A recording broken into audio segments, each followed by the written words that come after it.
कंकाल क्या होता है? अस्थियों और उपास्थियों के बने ढांचे को कंकाल कहते हैं। कंकाल का कार्य क्या होता है? तो प्राणियों के शरीर को निश्चित आकार व आकृति प्रदान करना तथा गति में सहायक होता है। अस्थि जो है उसके अध्ययन को हम बोलते हैं ऑस्टियोलॉजी। क्या बोलते हैं? ऑस्टियोलॉजी कहते हैं। और अस्थि में ओसिन नामक प्रोटीन पाई जाती है। अस्थि calcium plus phosphorus plus bicarbonate की बनी होती है। अस्थि को अस्थि से जोड़ना पड़ता है तो लिगामेंट जो है वो अस्थि को अस्थि से जोड़ता है। मांसपेशी को अस्थि से टेंडन जोड़ता है। सबसे बड़ी अस्थि फीमर, सबसे मजबूत फीमर, सबसे बड़ी फीमर, और छोटी कौन होती है? इसके बीच कान में होती है।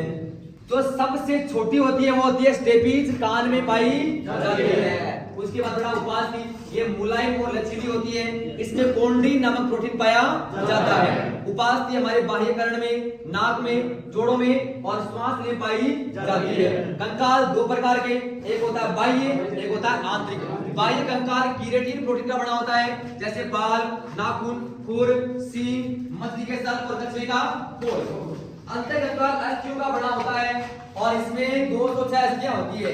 इसके दो भाग होते हैं, अक्षीय और परिधीय। अक्षीय में 80 अस्थियां होती है और परिधीय में 126 अस्थियां होती है। अक्षीय में क्या आता है? हमारी खोपड़ी, खोपड़ी में कितनी होती है? 29। फिर आती है पसलियां, पसलियां होती है 24। और कशेरुका में कितनी होती है? 26 होती है कशेरुका में। और सीने में होती है स्टर्नम। खोपड़ी का भाग कौन सा? कपाल, कपाल में 8, चेहरे में 14, कान में 6 और गले में 1 हायोड होती है। कान में स्टेपीज, मेलियस और इनकस होती है। अगर बात करें हाथ की तो हाथ इस भाग को बोलते हैं अंश मेखला। क्या बोलते हैं? अंश मेखला। यहाँ पर दो अस्थि, स्कैपुला और क्लेविकल, इसको हम बोलते हैं सुंदरता की हड्डी। किसको? क्लेविकल को बोलते हैं सुंदरता की हड्डी। यहाँ पे होती है ह्यूमरस, ऊपरी भुजा में ह्यूमरस। और अपनी कोहनी से कलाई तक होती है दो अस्थियां, एक का नाम रेडियस, एक का नाम अल्ना। कलाई में होती है 8 अस्थियां, कलाई में 8, जिनका नाम होता है कार्पल्स। हथेली खोली कितनी है? 5। तो हथेली में कितनी होती है? 5 अस्थियां होती है, जिनको हम बोलते हैं मेटाकार्पल्स। क्या बोलते हैं? मेटाकार्पल्स। उंगलियों में होती है 14, जिनको हम बोलते हैं प्लेनिंजिया। क्या बोलते हैं? प्लेनिंजिया कहते हैं। इस भाग को बोलते हैं श्रोणी मेखला।